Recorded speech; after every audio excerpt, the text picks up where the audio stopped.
Hello, good morning प्यारे बच्चों। तो आज हम पढ़ने जा रहे हैं कंप्यूटर साइंस 12th का जो सिलेबस है एज पर जे.के. बोस, उसका पहला चैप्टर ऑब्जेक्ट ओरिएंटेड प्रोग्रामिंग, उसका लास्ट 5th मॉड्यूल। इसमें हम टॉपिक्स कवर करने जा रहे हैं access specifiers, scope resolution operators, member function definitions. ये हम तीनों टॉपिक्स कवर करेंगे और लास्ट में सी प्लस प्लस के इन्वायरमेंट में इसका प्रोग्राम कैसे लिखा जाता है वो भी हम इसमें देखेंगे। तो चलिए करते हैं स्टार्ट। सबसे पहला टॉपिक जो हम लेने जा रहे हैं वो है एक्सेस स्पेसिफायर्स। कि जो एक्सेस स्पेसिफायर्स हैं ये क्या होते हैं, ऊप में इनका क्या फंक्शन है, कैसे काम करते हैं। नहीं हो हम इनसे इंट्रोड्यूस हो चुके हैं, हमने कुछ प्रोग्राम्स लिखे हैं, उसमें हमने प्राइवेट डाटा मेंबर्स जो या मेंबर्स क्लास के हैं वो कितनी तरह के वो हमने पढ़ा हुआ है। तो स्पेसिफिकली आज हम ले रहे हैं एक्सेस स्पेसिफायर्स। तीन किस्म के हैं, प्राइवेट, प्रोटेक्टेड, पब्लिक। ज़्यादा डिटेल में जो इनका पता चलता है वो चलता है जब हम इनहेरिटेंस का कंसेप्ट पढ़ते हैं, तो वहाँ इनको हम डिटेल में पढ़ते हैं और हमें पूरा पता भी चलता है। Anyhow, private access specifier क्या है? The members declared under private access specifier. तो हमने देखा है प्रोग्राम में हम कम कैसे प्राइवेट लिखते हैं और ये कीवर्ड बनता है, पता कैसे चलता है ये एक कोई स्पेसिफिक नीचे एरिया आ रहा है, प्राइवेट का एरिया, प्रोटेक्टेड का एरिया, वो कैसे पता चलता है? जब हम कीवर्ड लिखते हैं प्राइवेट और उसके आगे लिखते हैं कॉलन या प्रोटेक्टेड कॉलन या फिर पब्लिक, उसके बाद डालते हैं कॉलन। तो जो प्राइवेट एक्सेस स्पेसिफायर होता है इसके अंदर जो मेंबर्स आते हैं उनको क्लास के मेंबर फंक्शन से ही एक्सेस करवाया जा सकता है और क्लास के बाहर हम उसको एक्सेस नहीं कर सकते। उसके बाद अगर हम क्लास में मेंशन ही नहीं करते कि ये डाटा प्राइवेट है, पब्लिक है या प्रोटेक्टेड है, तब भी वो डाटा प्राइवेट रहता है, जिसको हम बाय डिफॉल्ट बोलते हैं कि जब तक हमने स्पेसिफाई नहीं किया कि ये डाटा मेंबर्स कौन से स्पेसिफायर के अंडर आते हैं तब तक वो प्राइवेट रहते हैं। तो these are not accessible to the outside world, these members have class scope. Class के अंदर से ही एक्सेस होते हैं या क्लास के मेंबर फंक्शन ही इसको एक्सेस कर पाते हैं, इसलिए इसका स्कोप हो गया क्लास स्कोप। आगे आते हैं हमारे पब्लिक एक्सेस स्पेसिफायर। तो जो पब्लिक एक्सेस स्पेसिफायर होते हैं ये पब्लिक हैं, पब्लिक में ना पब्लिक के लिए हैं, पब्लिक मीन्स सब के लिए हैं। अब सब के लिए हैं तो नेचुरली इसका जो स्कोप हुआ वो फाइल स्कोप हो गया, फाइल सबसे बड़ा। जब हम पब्लिक लिखेंगे उसके बाद कॉलन डालेंगे तो उसके बाद जितने भी डाटा मेंबर या मेंबर फंक्शन लिखेंगे वो सारे पब्लिक होंगे। और अगर हम चाहते हैं कि किसी डाटा को हम या मेंबर्स को हम क्लास के मेंबर्स को क्लास के बाहर से भी एक्सेस कर पाए तो हमें उसको पब्लिक सेक्शन में ही लिखना है। तो ये आगे हमारे पब्लिक, उसके बाद आगे प्रोटेक्टेड। तो प्रोटेक्टेड जैसे कि मैंने इनहेरिटेंस की बात की, सही मीनिंग वहीं पे निकलता है, सही पता वहीं पे चलता है। तो ये जो होते हैं प्राइवेट की तरह ही होते हैं, इनके प्राइवेट के अंदर से ही एक्सेस होते हैं लेकिन वन स्टेप इनहेरिटेबल होते हैं। उसके बाद ये फ्रेंड्स ऑफ द क्लास, जो क्लास की और क्लासेस फ्रेंड्स होती हैं उन वो भी इसको एक्सेस कर सकती हैं। आगे जाके हम फ्रेंड फंक्शन पढ़ेंगे तो वहां उनसे वो भी इनको एक्सेस कर सकते हैं। प्रोटेक्टेड डाटा को, प्राइवेट को तो कोई नहीं कर सकता लेकिन प्रोटेक्टेड में इतनी सी फैसिलिटी आती है कि ये फ्रेंड उसको एक्सेस कर सकता है और पब्लिक तो बेचारा पब्लिक के लिए होगा। उसके बाद हमारा अगला कंसेप्ट जो है that is scope resolution operator. इसके बहुत सारे मीनिंग है, बहुत सारा यूजेस हैं और हैं भी इंपॉर्टेंट यूजेस। आपको पता है स्कोप रेजोल्यूशन ऑपरेटर कैसे लिखा जाता है? दो कॉलन जब एक साथ डाले जाते हैं तो वो बन गया स्कोप रेजोल्यूशन ऑपरेटर, जो स्कोप को रेजोल्यूट करता है, ऑपरेटर उसको स्कोप रेजोल्यूशन, स्कोप वो उसका स्कोप बताता है। जैसे कि it helps the compiler to identify a member as to which class it belong. हमने 3 क्लासेस ले ली, 3 क्लासेस के जो मेंबर हैं, मेंबर फंक्शंस हैं, उनको सेम ही नाम दे दिए। अब हम उन तीनों क्लासेस के जो फंक्शंस हैं जिनके नाम सेम हैं, उनको क्लास के बाहर से जाकर डिफाइन कर रहे हैं। तो बोलो कैसे पता चलेगा कि किस क्लास का फंक्शन है? प्रॉब्लम हो गई। इसलिए हम वहां क्या लिखते हैं, पहले क्लास का नाम, फिर स्कोप रेजोल्यूशन ऑपरेटर, उसके बाद फंक्शन का नाम। तो वो बताता है कि ये फंक्शन इस क्लास का है, ये फंक्शन इस क्लास का है। तो ये काम रहता है स्कोप रेजोल्यूशन ऑपरेटर का। ये यूज होता है header of the member definition और क्लास नेम के साथ। जैसे आपको बताया कि पहले क्लास का नाम लिखेंगे, फिर हम स्कोप रेजोल्यूशन ऑपरेटर और फिर फंक्शन का नाम लिखेंगे। It allows to access a global variable. जैसे दो क्लासेस के फंक्शन के नाम सेम हो सकते हैं। सिमिलरली अगर हम एक ग्लोबल वेरिएबल लेते हैं, सभी फंक्शंस के बाहर जो वेरिएबल डिक्लेयर किया जाता है that is called global variable, और एक का हम वेरिएबल लेते हैं फंक्शन के अंदर तो that is function scope, that is local variable, that is variable is local to that function. ये अभी आपको प्रोग्राम दिखाऊंगा इसके बाद, वहां से आपको पूरा समझ में आएगा। तो ग्लोबल होगा सारे फंक्शनों के बाहर में, सारे फंक्शन उसको एक्सेस कर सकते हैं। लोकल हो गया किसी फंक्शन के अंदर, यानी कि उसको खाली वही फंक्शन एक्सेस कर सकता है। अब हम एक वेरिएबल बाहर ले रहे हैं, उसका नाम भी रख रहे हैं सम, एक ले रहे हैं फंक्शन के अंदर, उसका नाम भी रख रहे हैं सम। तो दोनों के नाम क्या हुए? सम सम। जब दोनों के नाम सम और सम हो गए तो क्लास के अंदर जब हमने सम फंक्शन लिखा, अब वो बोलो फंक्शन के अंदर वाला हुआ या बाहर वाला हुआ? प्रॉब्लम हो गई। कंपाइलर परेशान हो जाएगा कि अंदर वाले को डाटा दूं, अंदर वाले को एक्सेस करवाऊं या बाहर वाले को। तो इसको खत्म करने के लिए हमारे पास है स्कोप रेजोल्यूशन ऑपरेटर। जब हम सम के पहले लिख देते हैं कॉलन, डबल कॉलन, यानी कि स्कोप रेजोल्यूशन ऑपरेटर, तो that means global variable, we are calling to global variable, we are accessing global variable. लेकिन अगर हम बगैर स्कोप रेजोल्यूशन ऑपरेटर के लिख रहे हैं तो that means that is local variable. उसके बाद without using it there would be problem in rules of access and scope. वो तो मैंने आपको समझा ही दिया, जब ग्लोबल और लोकल एक ही हो गया नाम तो कंपाइलर के लिए तो प्रॉब्लम है, जो उसके रूल्स हैं एक्सेस और स्कोप के उसमें प्रॉब्लम है। तो उसको कौन दूर कर रहा है? Scope resolution operator. आगे चलते हैं मेंबर फंक्शन डेफिनेशन। तो जो फंक्शन है मेंबर फंक्शन, उसकी डेफिनेशन तो आपको बताया था पहले ही कि हम फंक्शन को अंदर भी डिफाइन कर सकते हैं, बाहर भी डिफाइन कर सकते हैं। तो that is we can define a function within the class declaration और outside the class declaration. Member functions declared within the class operate on the data members of the class. ये तो आपको पता है। Normally declared as public, public section में होते हैं, और उसके बाद क्लास डिक्लेरेशन के अंदर हम उसको डिफाइन कर सकते हैं या हम उसको बाहर।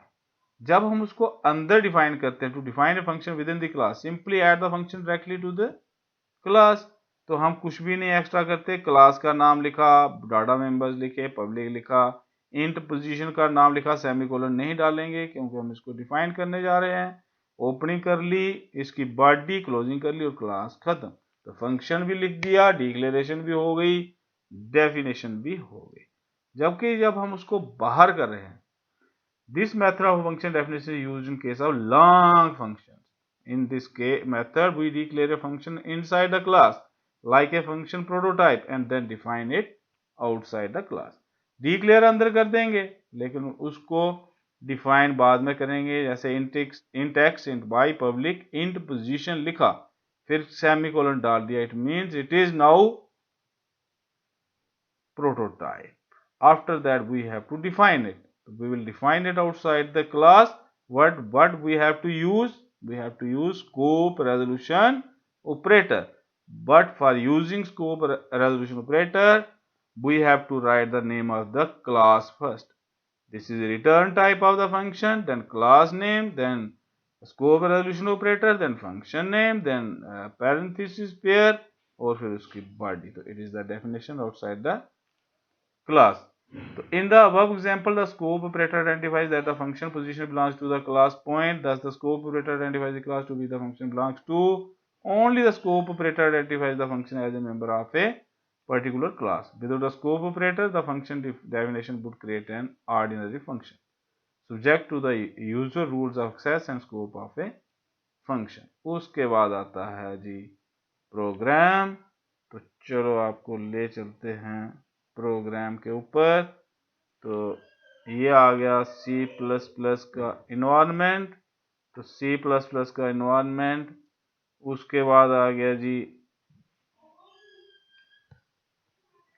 ये आईओस्ट्रीम, कार्नियो, स्टूडियो, ये आपको पता है. इंट जी मैंने लिया सब क्लास, सब क्लासेस, सब फंक्शंस के बाहर. तो इट इज ग्लोबल वेरिएबल जी. नाम भी रिलेटेड है, जी फॉर ग्लोबल वेरिएबल.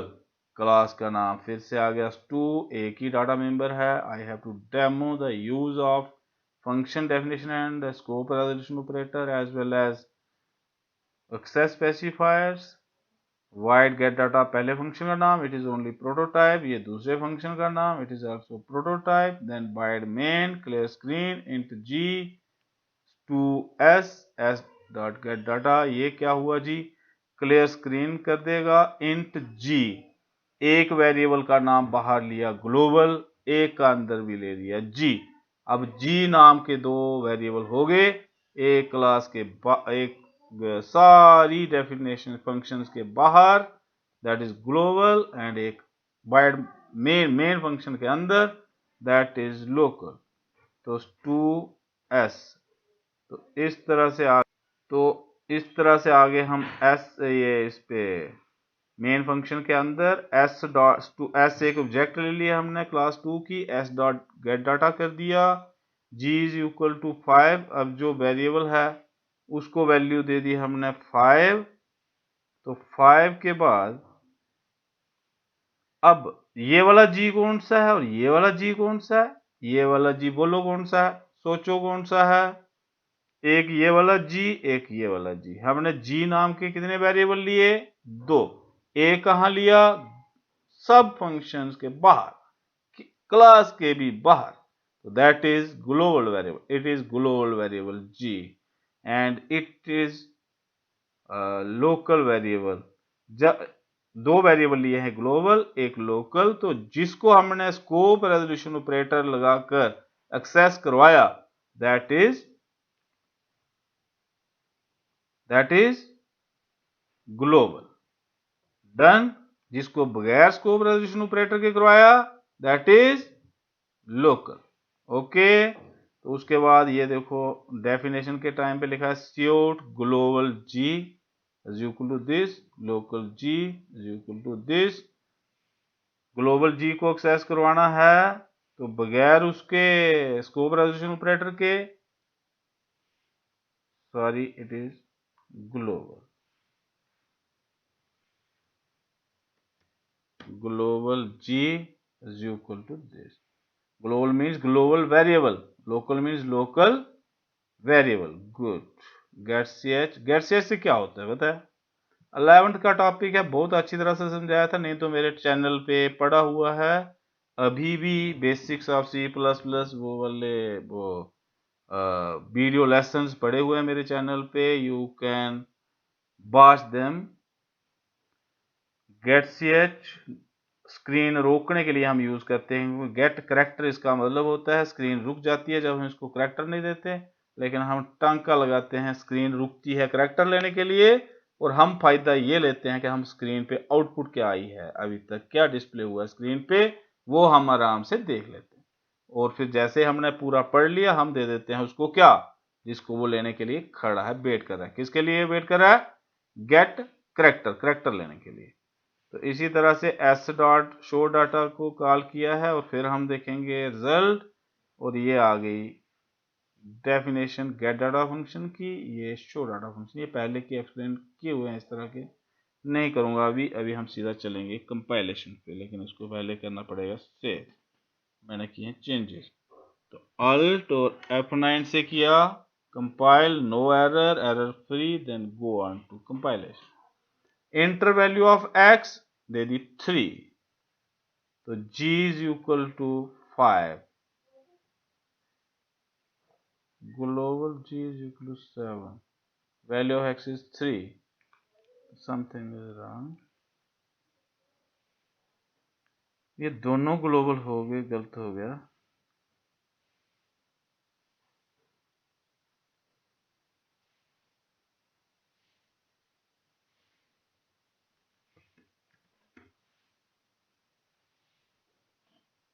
ये देखिए थोड़ी सी चेंज करनी पड़ गई, प्रोग्राम शायद थोड़ा जल्दी में लिखा होगा कभी, तो हो जाता है ऐसा।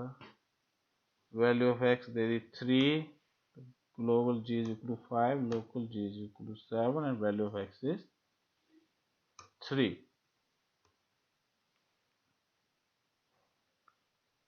तो इस तरह से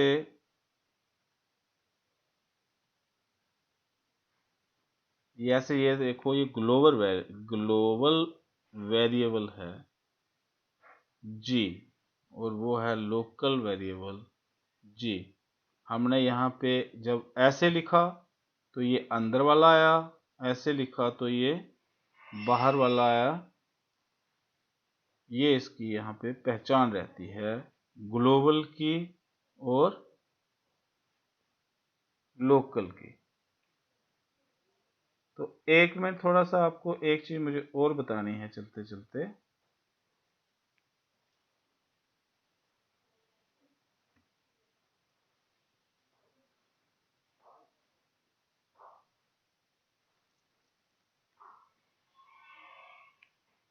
यहाँ पे अगर हम जाते हैं और हम यहाँ पे कोई ये प्रोग्राम है, प्रोग्राम तो कभी भी फिक्स्ड नहीं होता। जब हम प्रोग्राम को यूज़ करते हैं तो यूज़ करते हुए हमें बहुत सारे काम उस पर करने पड़ते हैं उसी के उसी टाइम, ताकि हमें काफ़ी सारी चीज़ों का पता चले। और यहाँ मैं अब क्या कर रहा हूँ, इसको वैल्यू पहले से ही दे रहा हूँ। पहले में जो बाहर वाला है उसको वैल्यू दे रहा हूँ 15, जो अंदर वाला है उसको वैल्यू दे रहा हूँ 9। तो देखिए अब इनका कोई नहीं रहा काम, तो जब कंपाइलर के लिए कोई काम नहीं है तो क्या यूज़ करते हैं जी, सोचिए। इसको क्या बोलते हैं जो मैं लिख रहा हूँ अभी, इसको बोलते हैं क्या, कमेंट। क्या बोलते हैं, कमेंट। तो ये मैंने लगा दिए कमेंट। तो enter value for x that is 3, तो global g is equal to 9, local g is equal to 15।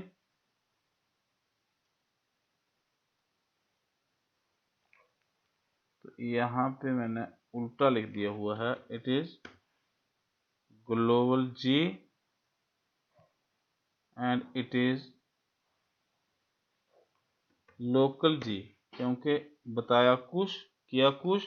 तो ये लोकल g हो गया, वो ग्लोबल g हो गया। तो देखिए कैसे,